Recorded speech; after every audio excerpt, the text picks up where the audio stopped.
దినోత్సవానికి వచ్చేసినటువంటి జనసేన నాయకులకు, కార్యకర్తలకు, మహిళలకు, వీర మహిళలకు, ఇక్కడికి వచ్చినటువంటి వేదిక అలంకరించినటువంటి పెద్దలు, మంత్రివర్యులు మనోహర్ గారికి, అలాగే దుర్గేష్ గారికి, పెద్దలు, నన్ను పార్టీలో చేర్పించేదానికి ముందుకు నన్ను తీసుకొచ్చినటువంటి వ్యక్తి నాగబాబు గారికి, అలాగే వేదిక అలంకరించినటువంటి ఎంపీలకు, ఎమ్మెల్యేలకు, జనసేన నాయకులకు అందరికీ కూడా ముందుగా నమస్కారాలు తెలియజేసుకుంటా ఉన్నాం. మీరందరూ కూడా 12 ఆవిర్భావ దినోత్సవాలు జనసేనకు సంబంధించి అటెండ్ అయి ఉంటారు. కానీ నాకు ఇది మొదటిది. అసలు బాలినేని శ్రీనివాసరెడ్డి అనేవాడు వైసీపీ విడిపోయి బయటకు వస్తాడా అనుకొని చాలా మంది మాట్లాడినటువంటి పరిస్థితులు ఉన్నాయి. నాకు క్షమించండి కొద్దిగా, ఎందుకంటే మొదటిసారి కాబట్టి ఒక 5 నిమిషాలు తీసుకుంటాను. దయచేసి మనోహర్ గారు క్షమించాలని కోరుకుంటా ఉన్నా. మొదటిగా నాకు రాజకీయ భిక్ష పెట్టింది రాజశేఖర రెడ్డి గారు. రాజశేఖర రెడ్డి గారు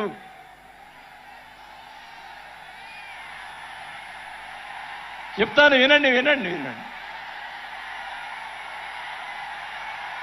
నాకు రాజశేఖర రెడ్డి గారైనా, ఎన్టీ రామారావు అయినా నాకు ఇష్టం. మీరు దయచేసి వినాలా. నేను నిజాలు చెప్తాను, పిఠాపురం సాక్షిగా అన్ని నిజాలే చెప్తాను. వినాలా, నాకు జరిగిన విషయాలు కూడా చెప్తాను.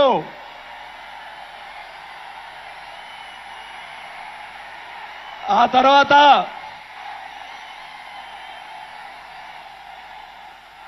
ఆయన జగన్మోహన్ రెడ్డి గారు పార్టీ పెడితే రాజకీయ భిక్ష పెట్టాడు కాబట్టి నేను మంత్రి పదవి వదులుకొని ఆయన వెంట నడిచాను.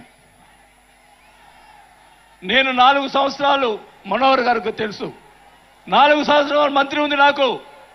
అయినా కానీ నాకు రాజకీయ భిక్ష పెట్టాడు కాబట్టి, మానవత్వం అనేది ఉంది కాబట్టి నేను ఆ రోజు ఆయనకి తలిచాను. కానీ ఏం జరిగింది, నాకు మంత్రి వదిలిపెడితే మంత్రి ఇచ్చి మంత్రి తీసేశాడు. అవన్నీ నేను కూడా బాధపడిన, నేను మంత్రి అనేది ఐ డోంట్ కేర్. ఆ రోజు 4 సంవత్సరాలకే వదిలిపెట్టాను. నేను ఒకటే చెప్తా ఉన్నా, మన వంశీ గారిని ఆయన చెప్పాడు కదా, ఈయన సినిమా యాక్టర్, ఆయన పేరేంటి, పోసాని మురళి గారు, వాళ్ళని అరెస్ట్ చేస్తే ఈయన పోయి, జగన్మోహన్ రెడ్డి గారు పోయి వాళ్ళని పరామర్శిస్తాడు. నేను ఒకటే చెప్తా ఉన్నా, రఘురామకృష్ణరాజు గారిని నిన్ను ఏదో మాట్లాడితే ఆయన లోపల పెట్టించి, కుదగొట్టించి, కాలు చేతులు ఎర్రగొట్టించి లోపల పెట్టించావే. 17 సంవత్సరాలు ముఖ్యమంత్రిగా చేసినటువంటి చంద్రబాబు నాయుడు గారి కుటుంబాన్ని, భార్య గురించి మాట్లాడితే వాళ్ళకి బాధ కలగదా అని అడుగుతా ఉన్నా. ఆ రోజే నేను ఖండించాను, నేను అసెంబ్లీలో ఆ రోజే. అలాగే మన నాయకుడు పవన్ కళ్యాణ్ గారు, ఆయన గురించి మాట్లాడావు, పోసాని మురళీకృష్ణ గారు. ఆయన కళ్ళైరు చేస్తుంటే లక్షలాది మంది జనసైనికులు నీకు తుప్పుగా రాలగొట్టేవాళ్ళు. ఆయన మౌనం వహించారు. నేనైతే చెప్తా ఉన్నా, కుటుంబాన్ని అలా మాట్లాడారు కాబట్టి వాళ్ళని 9 నెలలు, ఇంకా 9 నెలల తర్వాత అరెస్ట్ చేశారు. నేనైతే గవర్నమెంట్ ఇచ్చిన మరుసటి రోజే లాఠీతో రాలగొట్టించి లోపల వేయించేవాడిని కూడా ఈ సభకు అర్థం చేసుకుంటా ఉన్నా. చేసినటువంటి దుర్మార్గాలు ఎక్కడ పోవు, దుర్మార్గాలు ఎక్కడికి పోవు. ఒకటే చెప్తా ఉన్నా,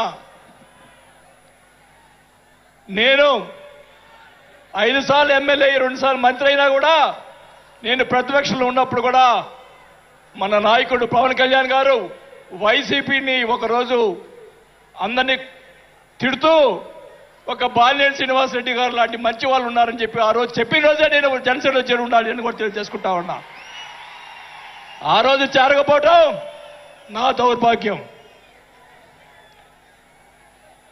నేను ఈరోజు చెప్తా ఉన్నా, స్పీచ్ 9 నెలలు అయిపోయిందమ్మా ఇవ్వటం, అందువల్ల గొంతు ఇది అయిపోయింది. దయచేసి నేను మీ పిఠాపురం సాక్షిగా నిజాలే చెప్తా ఉన్నా. గవర్నమెంట్ వచ్చిన తర్వాత చిన్న చిన్న కార్యకర్తల మీద కేసులు పెట్టి లోపలేశారు. వాళ్ళని కాదండి లోపలేయాల్సింది, కోట్లు సంపాదించున్నారు, వాళ్ళని ఇంకా లోపలేలా. అదే నా బాధ. స్కాములు చేస్తున్నారు, కార్యకర్తలు పట్టించుకోలేదు, కోట్లు సంపాదించి ఈరోజు రకరకాలుగా మాట్లాడుతూ ఉన్నారు. పవన్ కళ్యాణ్ గారి గురించి మొన్న మాట్లాడాడు జగన్మోహన్ రెడ్డి గారు, ఏదో కౌన్సిలర్ అన్నాడు, ఏదో అన్నాడు. అయ్యా జగన్మోహన్ రెడ్డి గారు, మీ నాన్న దయతోటి నువ్వు ముఖ్యమంత్రి అయ్యావు, మీ నాన్న అంత అడ్డు పెట్టుకొని. మా నాయకుడు ఇప్పుడు జనసేన నాయకుడు పవన్ కళ్యాణ్ గారు స్వశక్తితో ఈరోజు లక్షలాది మంది అభిమాన పాత్రులు అయ్యాడని గుర్తుపెట్టుకోవాలని కూడా తెలియజేసుకుంటా ఉన్నా. మీ నాయనతోటి వెనక ఒకసారి ముఖ్యమంత్రి అయ్యావు, ఇంకా చూద్దాం. నేను ఒకటి కూడా చెప్తా ఉన్నా, నేను పవన్ కళ్యాణ్ గారిని కలిసినప్పుడు రాశారు చాలా మంది, కొన్ని పత్రికల్లో మీడియాలో రాశారు. ఏం రాశారు? బాలినేని గారు చాణక్యుడు, కూటమిని విడగొడతాడని చెప్పి కొన్ని పత్రికలు రాసినాయి. నేను అనుకున్నాను, నా వల్ల పవన్ కళ్యాణ్ గారికి ఏ ఇది రాకూడదు. నా ధ్యేయం, నా కోరికల్లా ఆయన పైకి ఎదగాలని తప్ప వేరే ఉద్దేశం లేదు. నేను ఆయన కలిసినప్పుడు ఒకటే అడిగా, అందరూ అనుకున్నారు ఎమ్మెల్సీ ఇచ్చి మినిస్టర్ ఇస్తారని చెప్పి కొన్ని ఇతర పత్రికలు రాశారు. నేను ఆయన ఏమీ అడగలేదు, ఒకటే అడిగా, సార్ మీతో నాకు సినిమాలు తీయాలని సార్ అని అన్నా. నా కోరిక అదే సార్. నేను 5 సార్లు ఎమ్మెల్యే అయ్యా, 2 సార్లు మంత్రి అయ్యా, చాలు నాకు ఇట్లాంటి బూతులు తిట్టే రాజకీయాలు మాకు వద్దు సార్, మీతోటి ప్రయాణం చేస్తా. జనసేనని నా సాయశక్తులా నేను చేయగలని. మా జిల్లాలో 6 నెలల తర్వాత కార్పొరేటర్లను చేర్పించాం. మీరు ఛాన్స్ ఇవ్వండి, మా జిల్లాలో జిల్లా పరిషత్తు అన్నీ కూడా జనసేన చేస్తానని కూడా మాకు తెలియజేసుకుంటా ఉన్నా. మాకు ఇవ్వండి ఛాన్స్. నన్ను ఆపద్దు. నాకు జరిగిన అన్యాయం మళ్ళా ఒకరోజు మీటింగ్లో చెప్తా. ఒకరోజు చెప్తే సరిపోదు, ఎందుకంటే టైం లేదు కాబట్టి. నాకు అన్యాయం జరిగిందని చెప్తా. జగన్మోహన్ రెడ్డి గారు చేసినటువంటి అన్యాయాలని చెప్తా, నాకు జరిగినటువంటి అన్యాయాలు. నేను ఒకటే చెప్తా ఉన్నాను సార్, మీకు కూడా దయచేసి జనసేన కార్యకర్తని చూస్తున్నాను. అన్ని నియోజకవర్గాల్లో ఎమ్మెల్యేలని చాలా మంది గెలిపించారు, కార్యకర్తల్ని జనసేన వాళ్ళని పట్టించుకోవటం లేదు. దయచేసి చంద్రబాబు నాయుడు గారు, పవన్ కళ్యాణ్ గారు ఇద్దరు కూర్చొని ఒక ప్రెస్ మీట్ పెట్టి ఎమ్మెల్యేలందరికీ ఫిరాయించండి. జనసేన కార్యకర్తలు కూడా మీరు వాళ్ళకి రావాల్సినటువంటి రేషియో ప్రకారంగా వాళ్ళు కష్టపడి పనిచేశారు. ఇప్పుడు తెలియదు ఆ బాధ, రేపు ఎలక్షన్లో తెలుస్తుంది. వాళ్ళు ఖర్చుని వాళ్ళు అడుగుతారు రేపు, దానికి సమాధానం చెప్పాల్సిన బాధ్యత ఆ ఎమ్మెల్యేలకు ఉంటుంది. కాబట్టి ఇద్దరు కూడా ఇప్పుడే వెంటనే అది చేస్తే మీకోసం ప్రాణాలు ఇచ్చేవాళ్ళు ఉన్నారు ఇక్కడ. అలాంటి వాళ్ళని మనం కాపాడుకోవాలి. కాబట్టి మీరు అంటే నేను ఇలా మాట్లాడుతున్నానని అనుకోకుండా నాయకులు,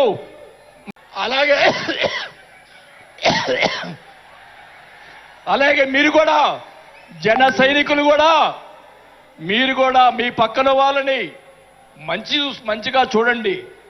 మన పార్టీ పైకి తీసుకొచ్చేదానికి, మన నాయకుడు ఇంకా ఎదిగేదాని కోసం ఇంకా కూడగొట్టుకోవాల్సిన బాధ్యత కూడా మీ మీద ఉందని కూడా ఈ సభాముఖంగా తెలియజేసుకుంటా ఉన్నాం. మన నాయకుడు మనల్ని కాపాడుతాడు. మన నాయకుడిని ఎదిగించేదాని కోసం మీరందరూ కూడా కష్టపడాలని చెప్పి కూడా కోరుకుంటూ నా ప్రాణం ఉన్నంత వరకు నేను పవన్ కళ్యాణ్ తోటి గారితోటే ఉంటాను. నాకు పదవి వచ్చినా రాకపోయినా పర్వాలేదు, నేను పవన్ కళ్యాణ్ తోటే ఉంటాను.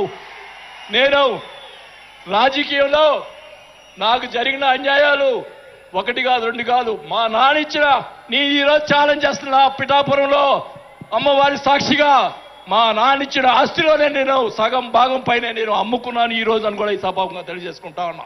అయినా కానీ నేను లెక్క చేయను. నాకున్నటువంటి ఇది కూడా, నాకున్నటువంటి మా వియ్యంకుడికి నాకున్నటువంటి ఆస్తులు కూడా జగన్మోహన్ రెడ్డి గారు కాజేశాడని కూడా ఈ సభాముఖంగా తెలియజేసుకుంటా ఉన్నా. కాబట్టి అది త్వరగా మీరు చెప్తాను, అవన్నీ కూడా తెలియజేసుకుంటూ ఈరోజు మీరు నన్ను దయచేసి ఇప్పుడు ఈ మాట్లాడిన దానికి ఇంకా రేపు ఒకటే కౌంటర్లు వస్తాయి నాకు తెలుసు. ఛాలెంజ్ చేస్తున్నా, నేను ఇది కూడా ఛాలెంజ్ చేస్తున్నా. చంద్రబాబు నాయుడు గారు కూడా అడుగుతా ఉన్నా, మొత్తం మొన్న జరిగినట్టు ఉన్నటువంటి ఎమ్మెల్యేలు అందరి మీద ఎంక్వైరీ, నా మీద కూడా సహా ఎంక్వైరీ చేయండి. ఎవరు అన్యాయం చేశారో, ఎవరు తప్పులు చేశారో, ఎవరు కొట్టు సంపాదించారో మొత్తం బయట పెట్టాలని కూడా ఈ సభగా తెలియజేసుకుంటా ఉన్నా. ఈ ఉక్రోషం, ఈ బాధ నాకు తెలుసు, మా కుటుంబానికి తెలుసు. మా కుటుంబం ఎంత ఇబ్బంది పడిందో నాకు తెలుసు. కాబట్టి పవన్ కళ్యాణ్ గారు ఆయన ప్రతిపక్షంలో ఉన్నప్పుడు కూడా బాల్యం లాంటి మంచి వాళ్ళు అని అన్నప్పుడే నాకు ఆ రోజు నేను చేరుండాల్సింది పవన్ కళ్యాణ్ గారిని. కానీ ఈరోజు అది నాకు ఆ రోజు రాత బాగాలేదు కాబట్టి ఈరోజు ఇలా ఉన్నాను. నాకు పోయినా పర్వాలేదు, కానీ నేను ఆయన సేవ చేసుకున్నాను. కానీ నా కోరిక, నాకు రాజకీయ పదవి వచ్చినా కాకపోయినా నాకు ఒక కోరిక ఏంటంటే పవన్ కళ్యాణ్ గారు నాకు మాట ఇచ్చాడు సినిమా తీస్తానని. ఆ సినిమా తీస్తే చాలని చెప్పి కూడా శ్రీబాబుగా తెలియజేసుకుంటూ సెలవు తీసుకుంటున్నా. జై జనసేన. గౌరవనీయులు